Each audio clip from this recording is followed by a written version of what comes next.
Hey guys, so this video is going to be about the Yasuo matchup for Singed. I'm going to talk about how to play the laning phase of Singed. I'm going to talk about itemization. I'm going to talk about runes and masteries. I'm going to talk about how to win this lane. Um, and I'm going to talk about how to transition your lane win into a team carry.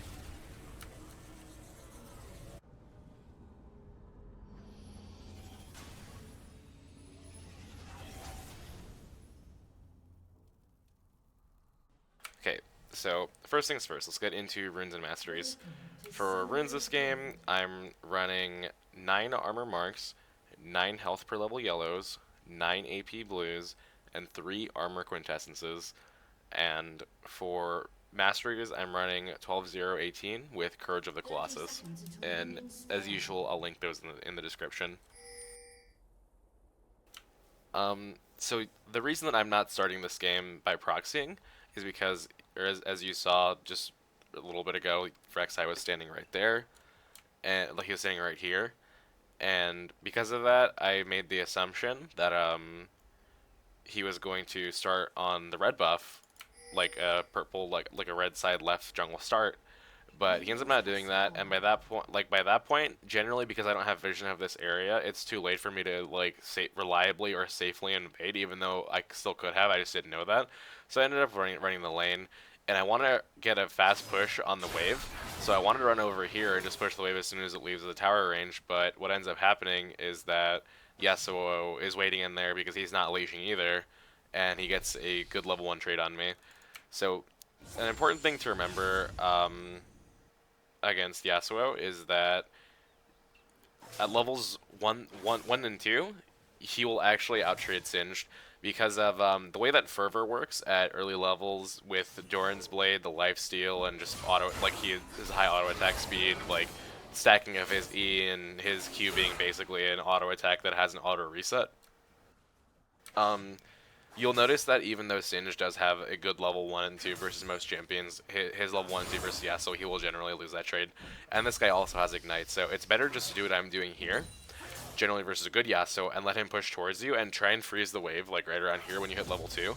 I don't actually manage to do that here, but that's still the ideal way to play this lane, because if you freeze it right around here at level 2, Yasuo actually doesn't have that good of ranged wave clear. Yeah, his Q goes ahead of him by like 200 units, but it's not like very good range wave clear. It's just like slightly longer than his auto attack range. And by doing that, you ideally want to try and freeze in front of your tower, obviously, and fling it in front of him. So here I noticed that Rek'Sai actually scouts out Yasuo and Lee Sin both in the river because they were fighting over the Scuttle Crab. So I take that opportunity and just start pushing this really hard. I want to take advantage of the fact that Yasuo left his lane and try and push it into this tower. And by doing so, I ended up getting level 3 here. So the thing to remember about level 3 is that you will actually outtrade a Yasuo because you will have level 2 poison, and even his level 2 E will generally get outtraded. His level 2 E and Q combo will get outtraded, but you will lose an all-in. If you all-in the Yasuo, you will lose, but if you trade, you'll win. So here, I saw that he is walking up on this giant creep wave, so even though that I don't have a ward in that push, I know that Lee Sin probably has to be ganking me, because no laner... excuse me, sorry, I'm still sick. No laner in their right mind is going to walk up on a Singe like that when he has a giant creep wave and he has no creeps himself. So I immediately knew that Lee Sin was trying to gank me, and I just popped Ghost and ran away. So he did telegraph that pretty hard. Right here, Rek'Sai is fighting Lee Sin in the jungle. I know that he's in the area, and I'm just gonna walk over here and try and push us into the tower. Lee Sin in here, he sees me, he goes to clear this, and then he walks around, and he tries to go for the lane gank here. And I know that Rek'Sai is right there. I know that Rek'Sai is right there on the corner, and Lee Sin's not scouting him, so I know I'm okay to play aggressively. Lee Sin comes around after I fling Yasuo, and I bait them both into Rek'Sai right here. Rek'Sai plays this perfectly by waiting to come out. He flashes onto Lee Sin, knocks him up, stops him from damaging me, and then my poison helps DPS Yasuo down. I fling Rek'Sai away to cancel his auto attack, and then he ends up dying to Cassio roaming and Rek'Sai. And I ended up getting out of there scotch, well, not scotch free, I guess. I took a lot of damage, but I got out ahead, way ahead of Yasuo. And I guess that's a good chance to just like go over exactly that entire levels 1 through 5. So levels 1 through 2, I let him push into me. I hit level 3 after he left lane to try and fuck with Rek'Sai in the river. And then once I hit level 3, I traded with him until Lee Sin ganked me, popped Ghost and ran away. Then I came back and pushed him even more because I had an advantage from being a higher amount of EXP. Rek'Sai fucks with Lee Sin in the jungle. So Lee Sin thinks that Rek'Sai left after he goes over after Rek'Sai uses the flower to go over the wall. Lee Sin comes there and gank me, but I know Rek'Sai is right there, so that's why I'm playing aggressively. I lead Rek'Sai and the underleveled Yasuo into my teammate, and we kill them both. So itemization, I started Dark Seal and refill and went into a corrupting potion. Corrupting potion's important because you want mana sustain for flings. You will get one fling out of a Dark Seal, but you will get 3 flings out of a corrupting potion. So I'm still going to be doing triple Dark Seal this game, but the key difference here is that instead of stacking or rushing the Dark Seals first before corrupting, I'm just going to straight up get a corrupting, because I want a lot of mana sustain versus Yasuo. I know that Yasuo is not in lane right now, so I'm pinging MIA. He's like over here struggling to kill jungle camps while I'm just freezing it and farming. So whenever I notice that he's not coming back to lane, I decided to just push it in. And because he's level 4 and recalled, I'm level 6. He's going to lose all of these minions while being level 4 on the turret. It's a very disastrous laning phase for him so far. So my decision right here is going to be to go behind the tower and proxy these minions, because I know that if Yasuo comes to fight me, he's going to be under leveled, and I can just catch him behind the tower and try and fight him. I have 2 Dark Seals, I have full Corrupting Potion stacks, I have Ultimate up, I have Ghost up. If I need to fight this Yasuo, I'm able to do it here, which is what I decided right here. I pop my Ultimate and start fighting him under the tower. I pop Ghost because he's going to try and use his E to just dash around these creeps. Rek'Sai gets the knock up, and I run back in to finish him off with poison, and Rek'Sai gets the last hit. No big deal. And then I push the creeps after he dies, which means this is a good example of a game where it kind of shows the importance of taking teleport in top lane, because Yasuo not having teleport after he died the first time, he lost a shit ton of minions. After he recalled the second time, he lost a shit ton of minions in EXP.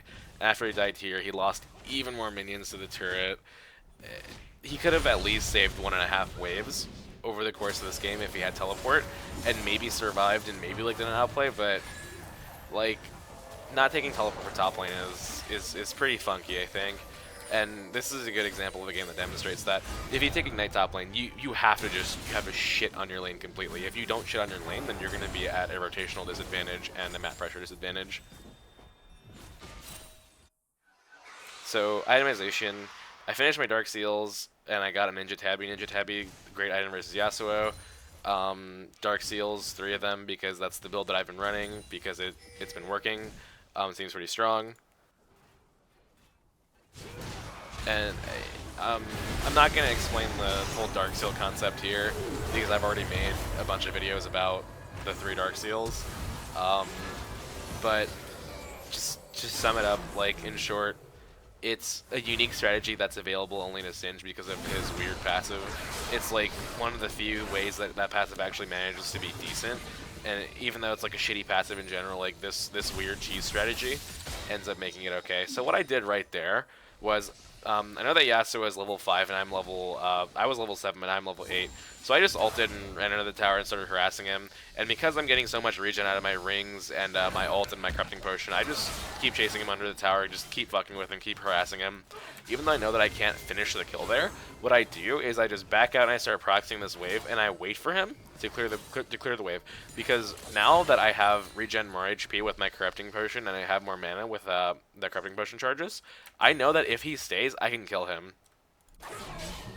So he decides to stay, and I go in for just trying to last at this tower. He charges up his Q, so I back off because I don't want to get caught under his tower against a charged Q. As soon as that Q goes down, I try and go for a fling, grab the fling, and I harass him even more. At this level of HP, he knows that it's probably a really bad idea for him to try and stay. And since I have corrupting, or the 3, And since I have the 3 Dark Seals and Corrupting Potion, I still have a good amount of mana to get 1 more Fling and Poison and an auto attack if I need to. He knows that. He knows I have kill pressure, so he backs off, and I end up getting Tower First Blood.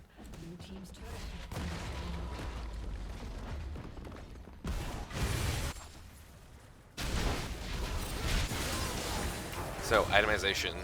I ended up getting a Catalyst because I'm going to be rushing a Righteous Glory out directly after I finish my Dark Seals, because Righteous Glory has a powerful component in Catalyst, which gives me in-fight sustain, gives me HP, gives me mana, and it builds into Righteous Glory, which is a really good Singed item.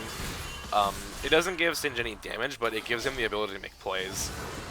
And as you'll see here, with 3 Dark Seals, Corrupting Potion, Ultimate, and Poison running with Catalyst, there's a lot of in-fight sustain. Like, my health is just going up and up and up during this fight, and it kind of turns Singed into like this weird like early game regen monster. Yeah, mid-late game, you don't really notice the regen at all because Singe's ult isn't really like about the health regen. Like, he's never going to regen as much health as someone like Dr. Mundo out of his ult. Like, that's never going to happen.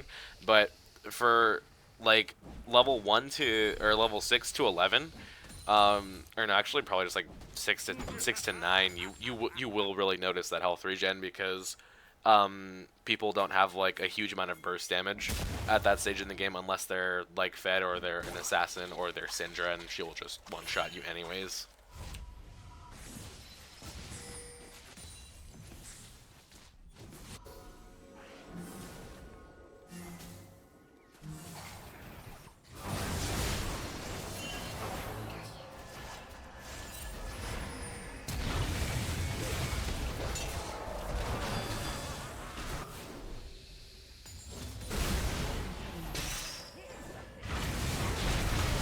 Just some random fighting going on bot lane.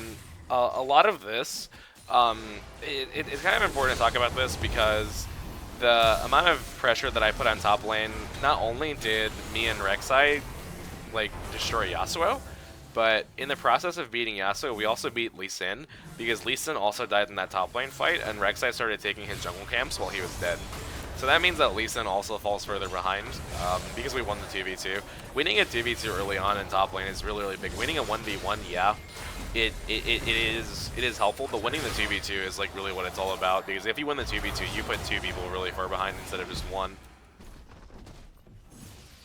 So here I decide to hit this tower. I get it to about half HP and then I back off, and I want because I have 3 Dark Seals right now and I have my Corrupting and I have my Catalyst. I want to fight them. I want them to come to me. I want to try and 2v1 because I have a big level advantage and I have an item advantage, and I'm power specking pretty hard right now. So the idea is I want to try and fight them over this blue buff. So I'm just trying to bait Lee Sin in, trying to like steal this blue buff, trying to get them to fight me, but he just ends up taking it with a smite and taking it away from Ryze, which I didn't expect. I thought he would try and donate it to Ryze, which would give me the opportunity to fight him, but he just took it and didn't take the risk to fight me, which is probably the better decision there. Even though I don't think that they thought I could kill them, but I don't know where I was going. I don't know where I was going with that thought. I don't think that they thought that I could kill them. That's all I want to say about that. Just forget I said that.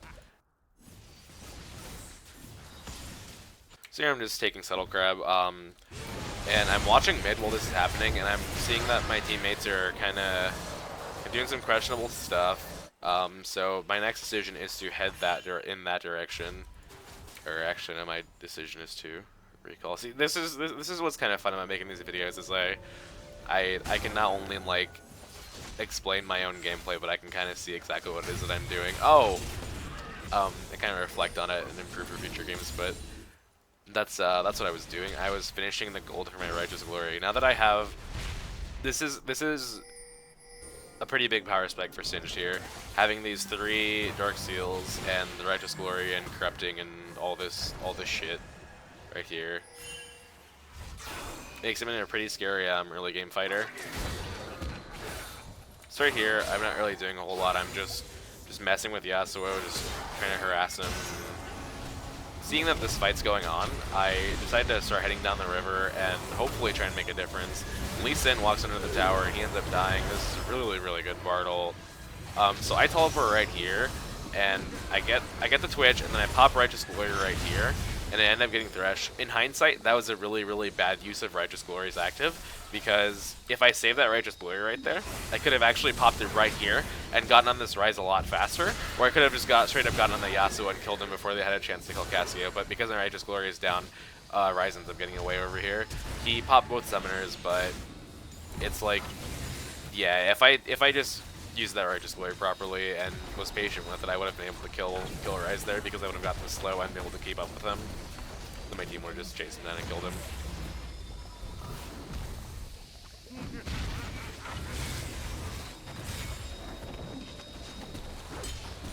Is that bugged? Oh no. The fucking... Oh no. The sound for Insanity Potion has been bugged. It's not going to turn off. Oh, Jesus. Oh, well. Well, since that bug's happening, it's going to be kind of annoying, but we can roll with it, and we'll... I'm sure the people who watch this video will know better than to think that the ultimate's actually running. So there, right here, after Bard gets knocked away, I tried to fling Lee Sin off of him, but it ended up flinging him sideways because I played it poorly. And then, actually, hold on, I'm just going to turn the sound effect down. No, I guess it's not that bad. But I ended up making a sideways fling, so it didn't end up working out all too well. And then what I did was, I wonder if I rewind if it'll... Oh, thank God, it went away. Oh, so I Righteous Glory towards Thresh, and I burned his flash, and then Cassio flashes and ults them all, and we get the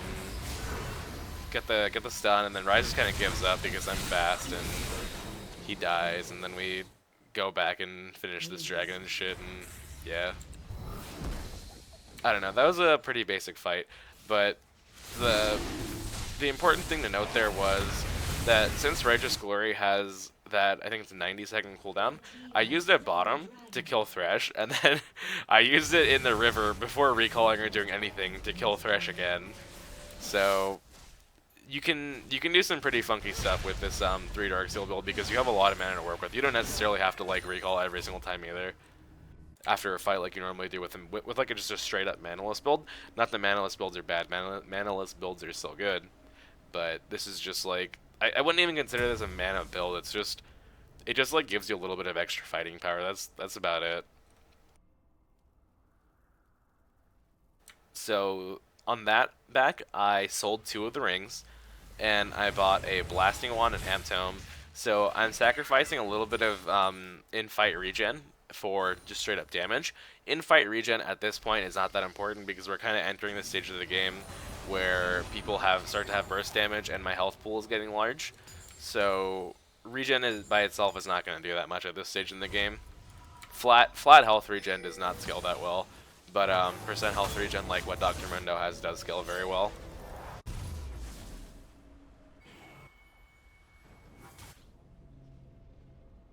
So I finished the gold for Rylai's. That means that by 19 minutes I have RG Rylai's.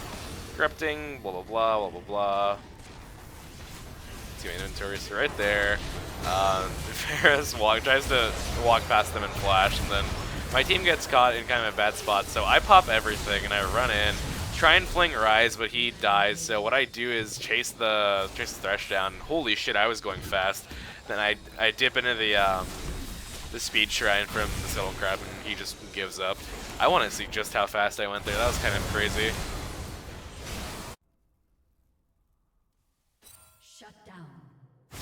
Okay, so here, Ghost, RG, ult, everything, go for him. He ends up surviving that. I'm running towards fucking Thresh at 700 something move speed, I think it was for a second there. Oh, one more time. 738 move speed, that's kind of insane. And then I did a really bad W there, but it ends up being okay, because I caught up to him anyways, and yeah.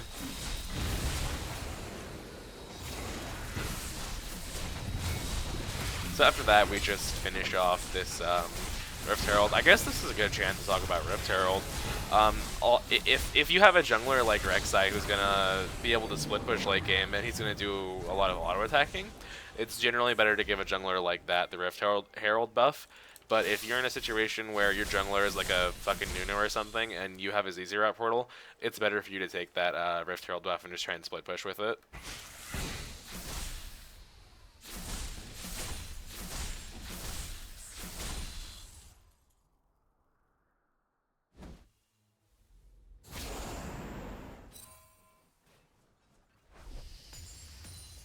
So here what I'm doing is I'm watching down here, and I'm trying to like ping my team back with, yeah, right there. I'm pinging my team back, pinging them careful, but they're not listening. I want them to come around for this turret, because that's the safest thing to take, but instead they greed really hard and fight over here. This is really stupid. Don't ever do stuff like this in solo queue, because this is how you lose games.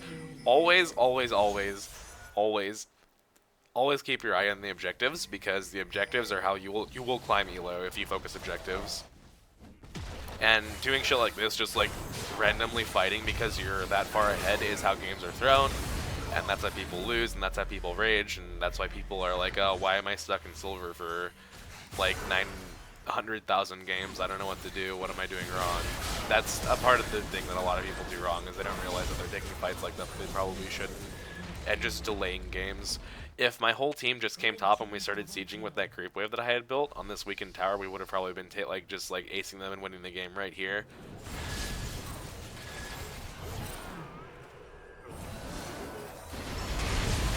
Okay, so here Rek'Sai goes in and finishes with Thresh. I follow up because I'm pretty fed. I get kicked away, but I'm fast enough so I can kind of just go back in and say fuck it. Twitch flashes, so I go on Lee Sin.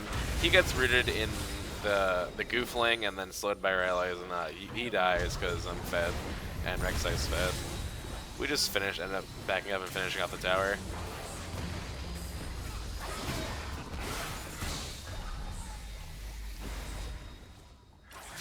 So here, you have to really be aware of your spacing in relation to relation to the enemy champions whenever you're taking an inhib like this and you don't have a clear-cut numbers advantage, and you want to make sure that you're not like completely standing on top of someone or on top, like right on top or in front of the enemy champions when you're going for a siege like this, when you're a melee and you don't have your AD carry and you just kind of like use the fact that you're far ahead to take an early inhibitor like this.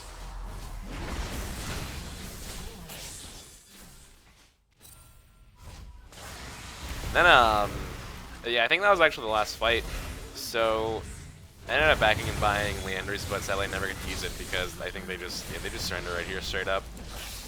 So the big things to, I think, take away from that game are that you can transition a laning phase lead into a really, really good carry of the other two lanes if you know how to properly use your teleport and Righteous Glory.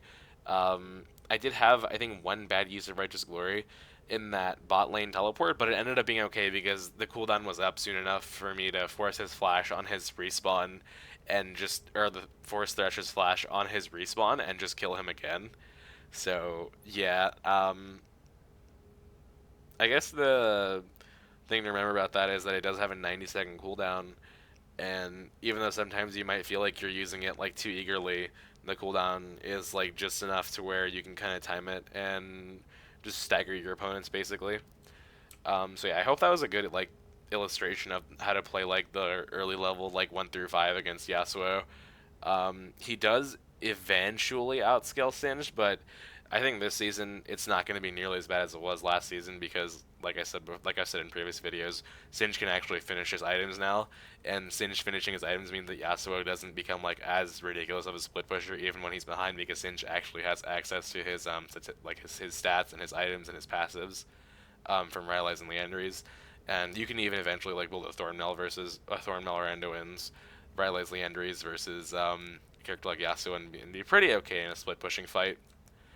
You probably won't outsplit push him, but you can survive him and you can potentially kill him if you outplay him. So yeah, I hope you guys enjoyed this video, and leave a like, subscribe, whatever, comment, YouTube stuff. Yeah, bye.